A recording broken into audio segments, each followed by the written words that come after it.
सब बच्चों को नमस्कार। आज हम आपका कक्षा 10वीं का जो प्रैक्टिस पेपर हमारे डायरेक्टरेट ऑफ एजुकेशन ने जो साइट पे डाला है उसको डिस्कस करेंगे, दोनों इंग्लिश और हिंदी माध्यम के अंदर। 3 खंड हैं, 15 प्रश्न हैं, 2 अंकों के 7 प्रश्न, 3 अंकों के 6 प्रश्न और 2 केस आधारित प्रश्न 4-4 अंक के। 2 घंटे का समय मिलेगा आपको इस पेपर करने के लिए और 40 मार्क्स का ये अधिकतम पेपर होगा। तो आइए शुरू करते हैं पेपर को। पहला क्वेश्चन है हमारा, नीचे दिए गए आरेख में एक कार्बन यौगिक की संरचना को दर्शा रखा है। इसमें अणु के इलेक्ट्रॉन के कितने आबंध हैं, आपको नंबर ऑफ कोवलेंट बॉन्ड बताने हैं। The diagram shows the structure of A carbon compound. तो वैसे इसमें अगर हम फंक्शनल ग्रुप की बात करें तो ईस्टर है और नंबर ऑफ बॉन्ड आप करेंगे तो 3 हाइड्रोजन, जितने हाइड्रोजन है पहले उनको गिन लें, 3 2 5 6 7 8 9 10 और फिर उसके बाद बॉन्डिंग 11 12 13 14 15 16, तो टोटल हो गया आपका इसके अंदर 17। दूसरा क्वेश्चन है, C4 का अस्तित्व नहीं होता लेकिन Pb4+ के साथ जबकि दोनों एक ही समूह से संबंधित है। हाउ मेनी बॉन्ड पेयर्स, ये हमने कर लिया। C4 does not exist but Pb4 exist although both belong to the same group. तो ऐसा क्यों होता है?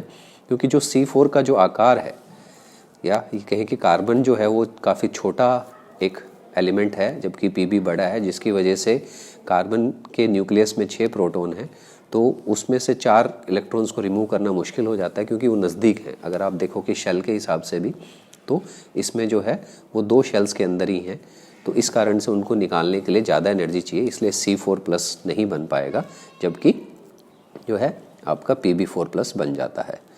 नेक्स्ट क्वेश्चन 2, आवर्त सरणी के निम्नलिखित खंड पर विचार कीजिए।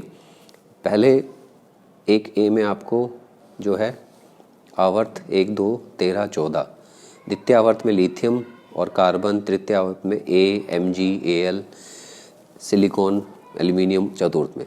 तो हमें ABCD को पहचानना है। अब लिथियम से ऊपर हमारा क्या आता है? फर्स्ट हमारा आवर्त में लिथियम से ऊपर तो कोई है नहीं। लिथियम और पोटेशियम के बीच में क्या है? सोडियम आता है। उसके बाद मैग्नीशियम के बाद नीचे कौन आएगा? कैल्शियम आएगा। और एल्यूमिनियम के ऊपर कौन आएगा? अगर हम C की बात करें तो 13 तो इसमें आपका बोरोन आ जाएगा। D सिलिकॉन के नीचे कौन आएगा? तो इसमें हम देखेंगे तो गैलियम आ गया। तो इस तरह से हम इसको चारों को कर लेंगे। उसके बाद जो है इसका सेकंड पार्ट जो है क्वेश्चन का, आधुनिक आवर्त सारणी में कितने आवर्त और समूह उपस्थित होते हैं? How many periods and groups are present in the modern periodic table? तो टोटल 18 ग्रुप्स हैं और 7 पीरियड्स हैं मॉडर्न पीरियोडिक टेबल के अंदर, ये आपने पढ़ा हुआ है। नेक्स्ट क्वेश्चन नंबर 3 पे चलते हैं। RQPSTUV दिए गए आरेख दर्शाता है कि PQR परस्पर संयोजन कर R बनाते हैं। यह R फिर STUV उत्पन्न करता है। यहाँ PQRS क्या प्रदर्शित करते हैं? The given diagram represents PQ fusion to give R. This R then produces STUV. What do QPQRS here represents? तो यहाँ पे हमें बताना है कि इन सब का मतलब क्या है। तो आप देखेंगे कि यहाँ पे जो है PQ तो गैमेट्स हो गए, मेल एंड फीमेल गैमेट्स, ठीक है, और जो जाइगोट हैं R हो गया और फिर बाकी जो है S जो है एम्ब्रियो हो गए। तो एक जनरल सी बात है इसके अंदर जो आप देखने से भी समझ में आ रहा था। इसके बाद क्वेश्चन नंबर हमारा 4, नीचे दिए गए आरेख का कौन सा भाग उन स्थितियों को प्रदर्शित करता है जो एक बीज के अंकुरित होने पर एंजाइमों को सक्रिय करने के लिए आवश्यक है? अपने उत्तर की पुष्टि कीजिए। प्रकाश, उचित तापमान और जल। तो इसमें अगर हम रिलेशन देखना चाहें, which part of the diagram below represents condition which are necessary to activate enzymes which when seed germinates, justify your answer. तो इसमें हम देखेंगे तो जो B है, seed usually germinate in the soil where light is not needed. Our suitable temperature and water both are needed providing favourable condition for seed to germinate for activating the enzyme. तो जो B condition इसमें हमारी दिखाई गई है उसके अंदर जो है टेम्परेचर की बात है, सुटेबल टेम्परेचर, तो वो ज़रूरी है और बाकी बीज। उसके बाद हम क्वेश्चन नंबर 5 पे चलते हैं।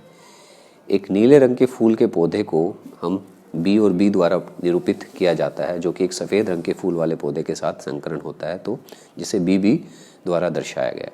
उन फूलों के रंगों का उल्लेख कीजिए जिनकी आप उनके F2 पीढ़ी के पौधों में अपेक्षा करते हैं। F1 की पीढ़ी के पौधों को स्वपरागित करने पर F2 पीढ़ी के सफ़ेद फूल वाले पौधों का प्रतिशत कितना होगा। तो हम यहाँ पे क्रॉस किसको कर रहे हैं, capital BB is cross breed with that of A white flower plant. तो यहाँ पे कैपिटल BB को हमने क्रॉस कर दिया स्मॉल BB के साथ में।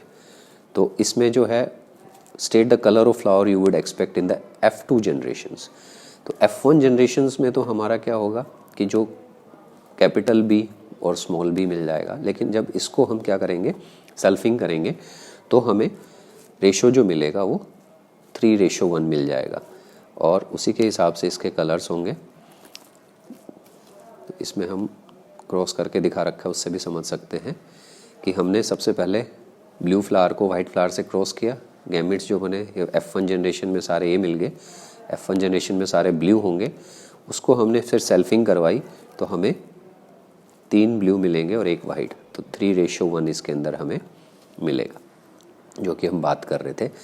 नेक्स्ट जो इन्होंने कहा है परसेंटेज ऑफ वाइट फ्लावर जो हमें निकालनी है, तो क्योंकि परसेंटेज ऑफ वाइट फ्लावर तो आपके पास में 1% है, तो 25% आप उससे निकाल लोगे। क्वेश्चन नंबर 5 हो गया हमारा। अब नेक्स्ट क्वेश्चन नंबर 6। एक तांबे का तार चुंबक के ध्रुवों के बीच में है। तार में विद्युत धारा को विपरीत दिशा में किया जा सकता है। चुंबक के ध्रुवों को भी बदला जा सकता है। बल दिखाए गए चारों दिशाओं में से कितनी दिशाओं में तार पर कार्य कर सकता है। तो ये ऑप्शंस पूछे गए इसके अंदर कि a copper wire is held between the poles of a magnet. ये जो वायर दिखा रखी है आप देख रहे हो। The current in the wire can be reversed. पहले अगर आप देखोगे कि फ्रॉम नॉर्थ ईस्ट से अगर वो साउथ वेस्ट की तरफ आ रहा है तो हम उसको अपोजिट भी कर सकते हैं। The pole of the magnet can be reversed, north को south south. In how many of the 4 direction shown can the force act on the wire. तो इन 4 डायरेक्शंस में से फोर्स कहाँ कहाँ एक्ट करेगी वो हमें बताना है इसके अंदर। तो इसमें अगर हम देखें तो as per Fleming left hand rule 2 possibilities for the direction of the force upward and downward. 2 ही बनती हैं, आप फ्लेमिंग लेफ्ट हैंड रूल लगा के देख सकते हैं इसके अंदर। उसके बाद जो है इसी में और पार्ट में जो था आपका how will you find the direction of a magnetic field lines in a straight current carrying conductor explain. तो अगर magnetic field line straight current carrying conductor में आपको फाइंड आउट करनी है तो फ्लेमिंग लेफ्ट हैंड रूल भी लग जाएगा इसके अंदर। We can find out the direction by using right hand thumb rule और which state that if the thumb of the right hand points along the direction of the current and then the remaining curled fingers of the same given in the direction of magnetic field due to the current। तो खाली अगर magnetic field निकालनी है तो right hand thumb rule use करेंगे, और अगर हमें मैग्नेटिक फील्ड के साथ में इलेक्ट्रिसिटी और फोर्स निकालनी होती है तो फ्लेमिंग लेफ्ट हैंड रूल, और अगर इंड्यूस करंट निकालना होता है तो राइट हैंड रूल को यूज़ करते हैं। Question number 7। जीवों के बीच में जो है एक स्थानांतरित होने वाली ऊर्जा की सबसे कम मात्रा का वह पारितंत्र में हास होने वाली ऊर्जा की सबसे अधिक मात्रा को किन तीनों द्वारा दर्शाया गया है। ये आपका NCERT ना CBSE का जो पेपर था उसके अंदर भी दिखाया गया था। The diagram shows the flow of energy. The smallest amount of energy transferred between the organism and the largest amount of energy lost to the ecosystem is represented by which arrow. तो सबसे कम energy जो transfer होगी वो primary consumer से secondary consumers में, और सबसे ज़्यादा जो एनर्जी लॉस होगी इन द इकोसिस्टम वो प्रोड्यूसर के केस में होगी।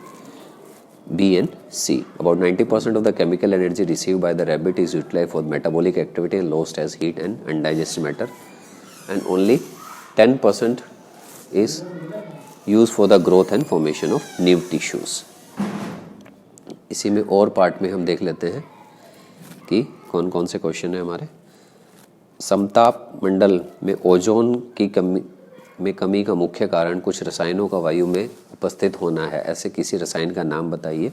तो क्लोरोफ्लोरोकार्बन्स हैं। वैज्ञानिक क्यों सोचते हैं कि भूतकाल में प्राकृतिक द्वारा जलवायु में उतार चढ़ाव की तुलना में मानव प्रेरित ग्लोबल वार्मिंग द्वारा जलवायु में उतार चढ़ाव और पादपों में जंतुओं के लिए हानिकारक होगा।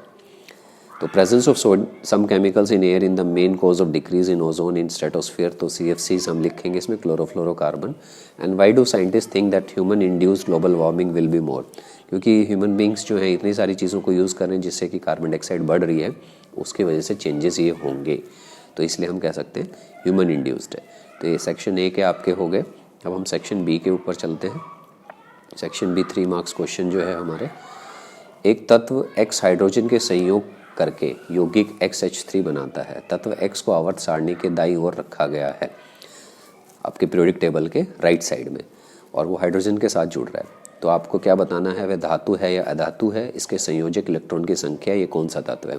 एलिमेंट X जो है combines with hydrogen to form XH3। तो यहाँ पे मेटल तो है नहीं है, नॉन मेटल है, क्योंकि हाइड्रोजन जो है लेफ्ट साइड में है और ये राइट साइड में। और the number of valence electron, क्योंकि 3 हाइड्रोजन जुड़ रहे हैं तो इसको 3 वैलेंसी 3 होगी। And which element is this, तो अगर हम इसके में एलिमेंट की बात करें तो ये नॉन मेटल हो गया, 5 2 3 था, और नाइट्रोजन हो गया हमारा। उसके बाद में नेक्स्ट देखते हैं क्वेश्चन नंबर 8। कार्बनिक यौगिकों की समजातीय श्रेणी को परिभाषित कीजिए, इसकी 2 विशेषताएं बताइए। एल्कीन की श्रेणी के प्रथम सदस्य का नाम तथा सूत्र लिखिए। तो कार्बनिक यौगिकों define homologous series of carbon compounds, list 2 characteristics, write name and formula of the first member of the series of alkenes. Homologous series is a series in which they are having the same functional group and same chemical properties, and the first member differing from the second member by CH2 group। तो ये आप लिख सकते हैं 2 categories, कोई भी list 2 categories, alcohol series लिख दो, एल्डिहाइड सीरीज लिख दो। Name and formula of the first member of the series of alkenes. तो एल्कीन का फर्स्ट मेंबर क्या होगा आपका, इथीन होगा, क्योंकि 2 कार्बन डबल बॉन्ड इसके अंदर होता है। समावयव क्या होते हैं, what are isomers, draw the structure of 2 isomers of butane. Isomers having same molecular formula but different structural formula structure. तो ब्यूटेन के अंदर एक आपका जो है आइसोब्यूटेन बन जाएगा और एक normal butane. Why can't we have isomer of first 3 members of the alkane series. Alkane series के जो पहले 3 मेंबर्स हैं, क्योंकि वो उनके अंदर जो है अरेंजमेंट पॉसिबल ही नहीं है, आप देखोगे तो the organic compound having the same molecular formula, ये इसके स्ट्रक्चर दिखा रखे हैं। Isomerism is not possible in first 3 members of alkane series because they contain only 1 2 और 3 carbons respective, and with only 1 2 3 carbon atom it is not possible to arrange in different forms, क्योंकि arrangement का ही है, molecular formula तो same रहता है। Question number 10, एक उदाहरण की सहायता से निम्नलिखित कथन की पुष्टि कीजिए। एक गुण आनुवांशिक हो सकता है लेकिन व्यक्त नहीं किया जा सकता। With the help of an example, justify the following statement: a trait may be inherited but not get expressed। तो ये अगर किसी में ट्रेट पहुंच गया, जीन्स मतलब पहुंच गई हैं, लेकिन अगर वो जीन्स उसके रिक्वायर्ड एंजाइम को सिंथेसाइज नहीं कर पा रही, प्रोटीन को, तो वो एक्सप्रेस नहीं होगा। तो इस तरह के एक Mendel experiment with P plant when cross करते हैं टॉल प्लांट को शॉर्ट प्लांट के साथ में, तो F1 जनरेशन में हमें सारे टॉल मिलते हैं। तो ऐसा तो है नहीं कि शॉर्ट प्लांट की जीन्स नहीं पहुंची है, बट क्योंकि टॉल डोमिनेंट था तो वो पहुंच गया, उसने अपने आप को एक्सप्रेस किया, तो शॉर्टनेस वहाँ पे रिसेसिवनेस में चली गई। तो ये एग्जांपल आप इसको ड्रॉ करके दिखा सकते हैं F1 F2 जनरेशन्स में कि किस तरह से ये हो रहा है। उसके बाद में question number, the sex of a newborn child is a matter of chance and none of the parents may be consider responsible for, justify this statement with the help of the flow chart. तो इसमें आपको सिर्फ जो है sex determination के लिए जो cross करके दिखाना है, क्योंकि 50% चांसेस मेल के होते हैं, 50% चांसेस फीमेल होने के होते हैं। तो XX और XY का क्रॉस इसमें आपको करके दिखाना है। देन द क्वेश्चन नंबर आपका हो गया 11 रह रहा है अभी। निम्नलिखित का मिलान कीजिए। ओम्स लॉ किसके लिए है? ओम्स लॉ में आप क्या देखोगे, इसके अंदर ओम का नियम क्या बता रहा है, V = I/R। उसके बाद रेजिस्टिविटी, इलेक्ट्रिक करंट। तो इलेक्ट्रिक करंट जो है वोल्टेज और विद्युत धारा, चेंज इन टाइम रेजिस्टिविटी। तो A का 2, 4th का B, A का 2 and 4, B का 1 and C का 3। तो ये इसके अंदर है। A का हो जाएगा वोल्टेज और विद्युत धारा, चाहिए प्रोपोर्शनलिटी साइन इसमें प्रॉपर आया नहीं आपका। उसके बाद जो है इसमें B का जो है रेजिस्टिविटी क्षेत्रफल के समानुपाती, और विद्युत धारा जो है आवेश और समय, Q/T जो है ये चार्ज/टाइम हो जाएगा।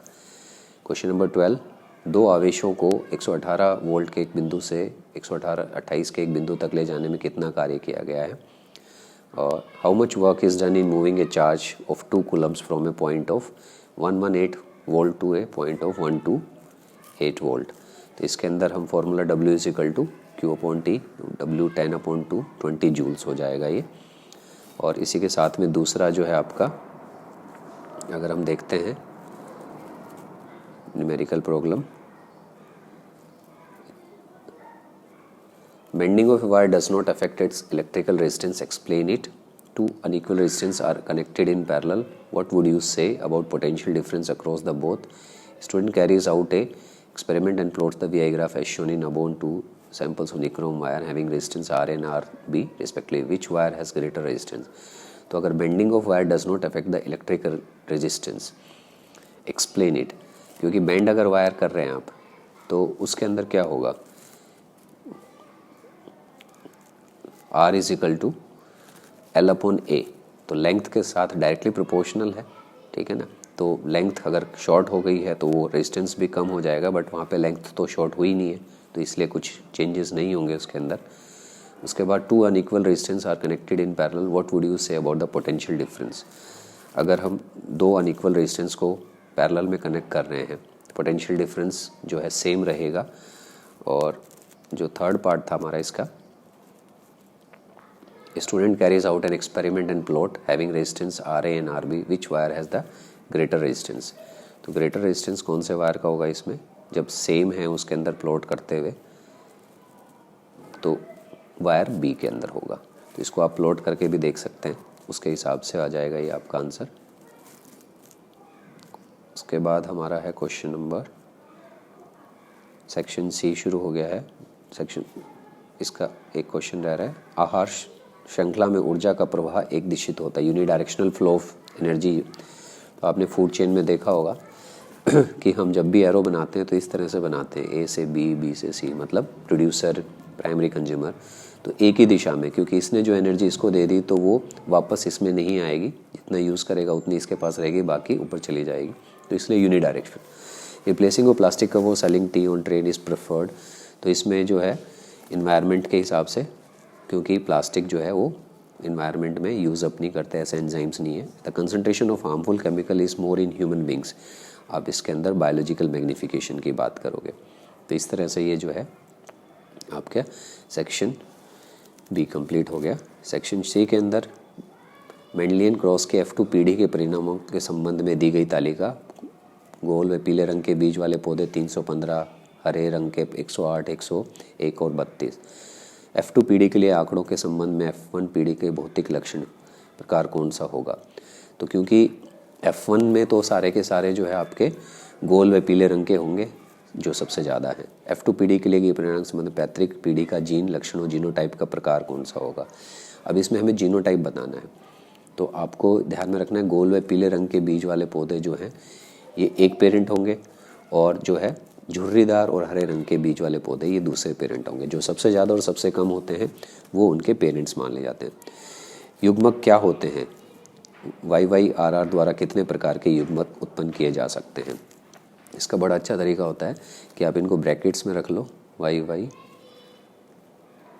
और इसको RR को ब्रैकेट में कर दो, तो एक बार जो है ये इससे क्रॉस करेगा और एक बार इससे। अब यहाँ पे जो है हमें ज़्यादा करने की ज़रूरत नहीं, क्योंकि ये होमोजाइगस है, तो दोनों कैपिटल में से YY की बात करेंगे और RR की बात करेंगे तो सबका आपको क्या मिलेगा? YR मिलेगा, लेकिन टोटल कितने होंगे? 4 हो जाएंगे।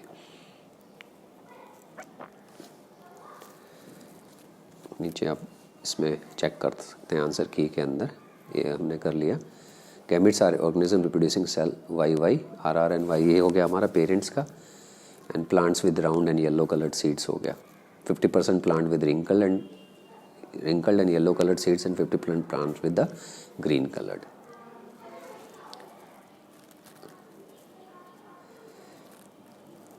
What are gametes? How many types of gametes can be produce by Y? तो 50-50% इसके अंदर हो गए। Calculate the percentage of YR gametes produce by, अब Y और R, कैपिटल R है और Y छोटा है, तो इसके अंदर R अपने आप को डोमिनेट कर रहा है और इसके अंदर अलग। क्वेश्चन नंबर 14, एक जो है अंशु ने चुंबकीय क्षेत्र की रेखाओं को चित्रित कर छड़ चुंबकीय क्षेत्र का वर्णन किया, जबकि उसने चुंबक के द्वारा बनाए गए चुंबकीय क्षेत्र में एक छोटे द्विसूचक का उत्तरीय चुंबक ध्रुव रखा, तो उसमें एक बल का अनुभव किया। ये आपका सोलेनॉइड की तरह है, जो है इसमें बात कर रहे हैं हम। The path traced by a north magnetic pole free to move under the influence of a magnetic field is called magnetic field line. What do the magnetic field lines determine. तो मैग्नेटिक फील्ड लाइंस क्या बताती हैं वो बताना है हमने इसके अंदर। They determine both the direction and relative strength of the magnetic field. उसके बाद दूसरा क्वेश्चन है, Anshu further placed a strong bar magnet vertically above a horizontal wooden board. What would be the position of the magnetic field? तो they would be possible be on the all the planes around the magnet. पूरी planes में हो सकती है magnet के। And जो है इसमें लास्ट क्वेश्चन है आपका, ड्रॉ मैग्नेटिक फील्ड लाइन है। बार मैग्नेट की मैग्नेटिक फील्ड लाइंस बनानी है आपने। सिंपल एक बार मैग्नेट रखनी है, उसको नॉर्थ साउथ पॉइंट करके नॉर्थ टू साउथ बाहर दिखानी है दोनों तरफ, और south to north inside the magnet. Do not cross each other. Y?